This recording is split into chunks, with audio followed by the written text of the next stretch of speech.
É muito bom estarmos aqui para mais um encontro com a palavra. Seja bem-vindo. Essa aula faz parte do curso de estudo de todos os livros da Bíblia. Na aula de hoje estudaremos o Evangelho de Mateus. Nos últimos programas estudamos o Sermão da Montanha, registrado nos capítulos 5, 6 e 7 de Mateus, e hoje iniciaremos o que considero a parte mais difícil do discurso de Jesus. Não pensem que vim abolir a lei ou os profetas. Não vim abolir, mas cumprir. Digo-lhes a verdade, enquanto existirem céus e terra, de forma alguma desaparecerá da lei a menor letra ou menor traço, até que tudo se cumpra. Todo aquele que desobedecer a um desses mandamentos, ainda que dos menores, e ensinar os outros a fazerem o mesmo, será chamado menor no reino dos céus. Mas todo aquele que praticar e ensinar estes mandamentos será chamado grande no reino dos céus. Pois eu lhes digo que se a justiça de vocês não for muito superior à dos fariseus e mestres da lei, de modo nenhum entrarão no reino dos céus. O texto que acabei de ler encontra-se em Mateus 5, dos versículos 17 a 20, e é o início de um dos ensinamentos do Sermão da Montanha. Vimos que a base do Sermão da Montanha são as bem-aventuranças e que todo o resto do sermão, nos capítulos 5, 6 e 7, são aplicações desse ensino básico. Nessa passagem que vocês ouviram, Jesus está dizendo duas coisas. A primeira nos fala sobre os seus discípulos que devem ser a solução e a resposta de Jesus na terra. Jesus está dizendo que seus discípulos devem ser justos e que se eles entenderem o que ele estava ensinando naquele monte, a justiça dos discípulos excederia a dos escribas, dos fariseus e dos professores da lei.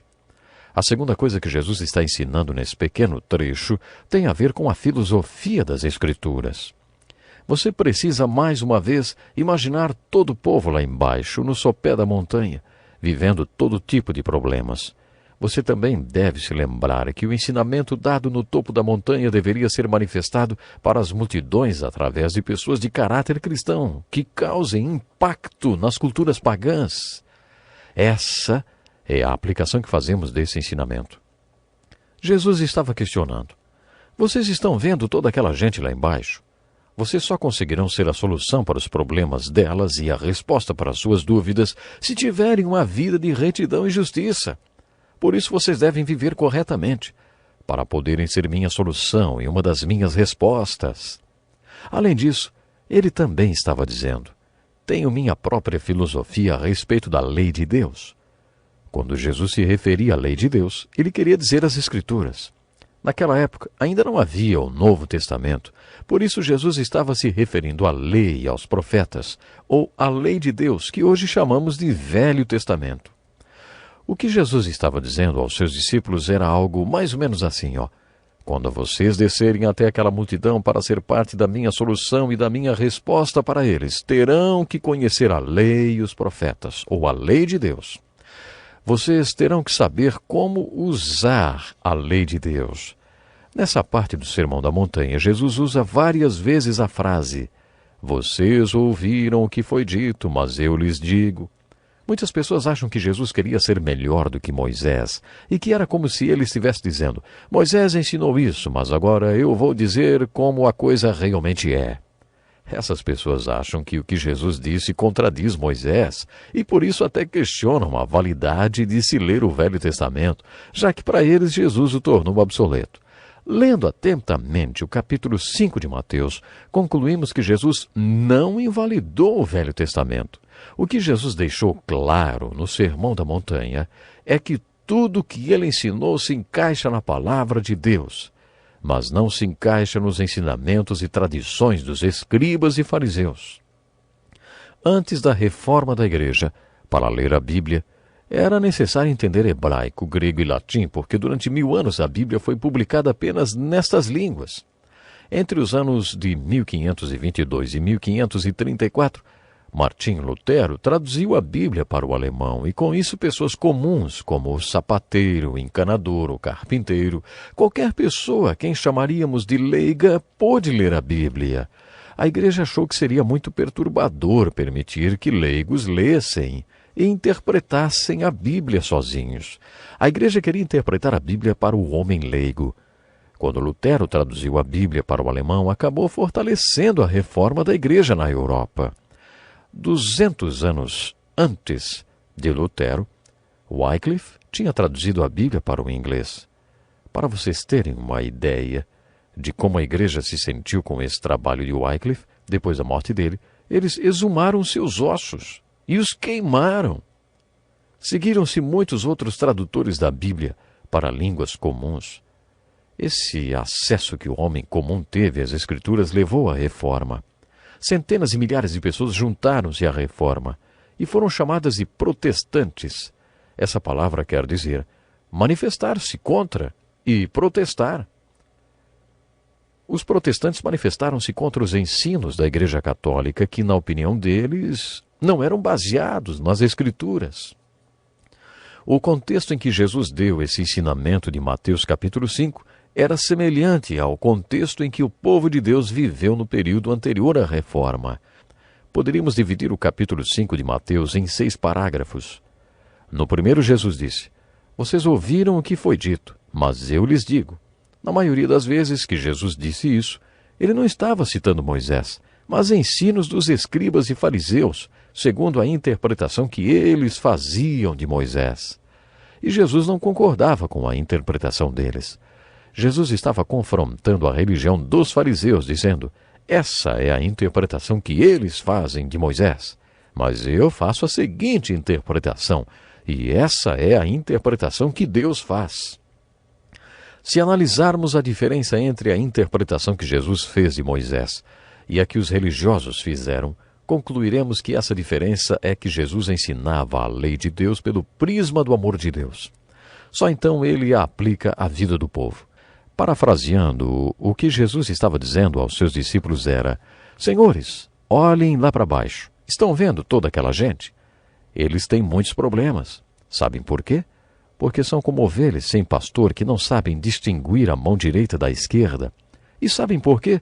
Porque não conhecem a palavra de Deus.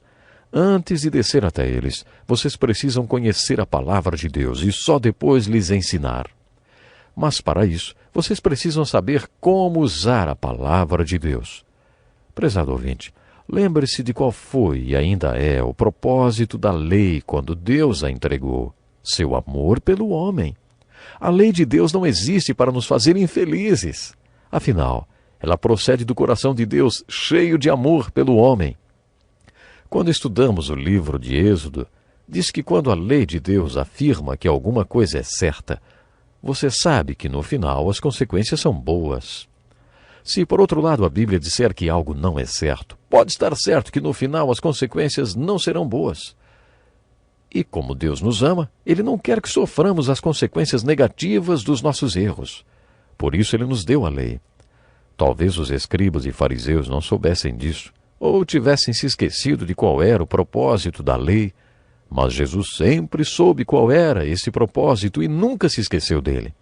Certa vez Jesus mostrou a diferença que havia entre ele e as autoridades religiosas da época. Ele e seus discípulos estavam passando por um campo e os discípulos começaram a comer alguns grãos. Era sábado, e a lei dizia que não era permitido fazer qualquer trabalho aos sábados. Os escribas e fariseus aproximaram-se desgostosos e disseram: "Olha, os teus discípulos estão fazendo o que não é permitido fazer no sábado." Jesus respondeu: "Vocês não leram o que fez Davi quando ele e seus companheiros estavam necessitados e com fome?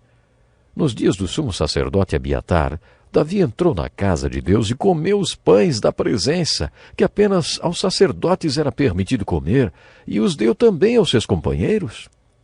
Jesus os lembrou que o propósito dos pães da presença era dizer ao homem que Deus dá o nosso pão diário e satisfaz nossas necessidades. Os escribas e fariseus deixariam que um homem morresse de fome, mas não lhe dariam aquele pão.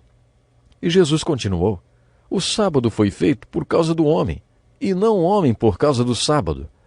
Jesus nunca se esqueceu disso. Quantos de nós já nos esquecemos disso, não é verdade? Quantos interpretam as Escrituras como os fariseus? Nunca me esqueço de um moço que me procurou depois de um culto. Ele tinha 23 anos, tinha se convertido, estava servindo a marinha.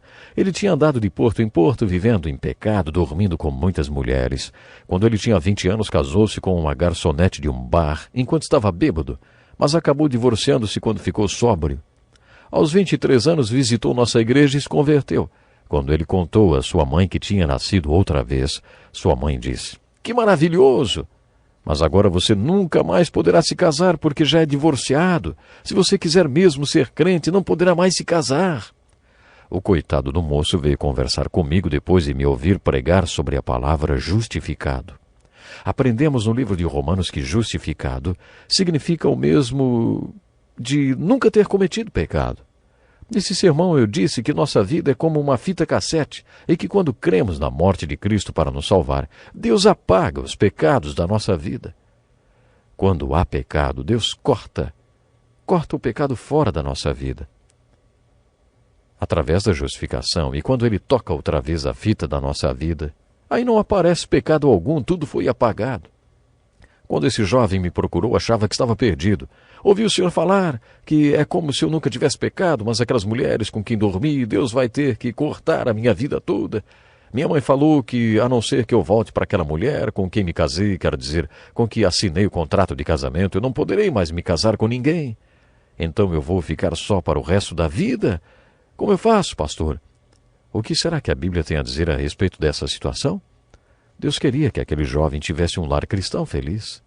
Será que agora essas mesmas leis seriam usadas para dizer que ele nunca mais poderia se casar nem ter um lar? Era isso que os escribas e fariseus faziam. Eles se esqueceram que a lei surgiu do amor de Deus e passaram a usá-la de maneira legalista. Às vezes a Bíblia é usada para acabar com o povo. Foi isso que Paulo quis dizer quando afirmou: a letra da lei mata. Aquele jovem que eu estava falando, ele foi justificado. A velha vida dele tinha sido apagada completamente. Ele estava livre daquele velho pecado. Eu tenho que encerrar agora. Lembre-se, não seja prisioneiro da letra da lei. Faça a escolha certa, siga Jesus. Até o próximo programa. Este é um estudo escrito pelo Dr. Dick Woodward, na voz do pastor Edson Bruno.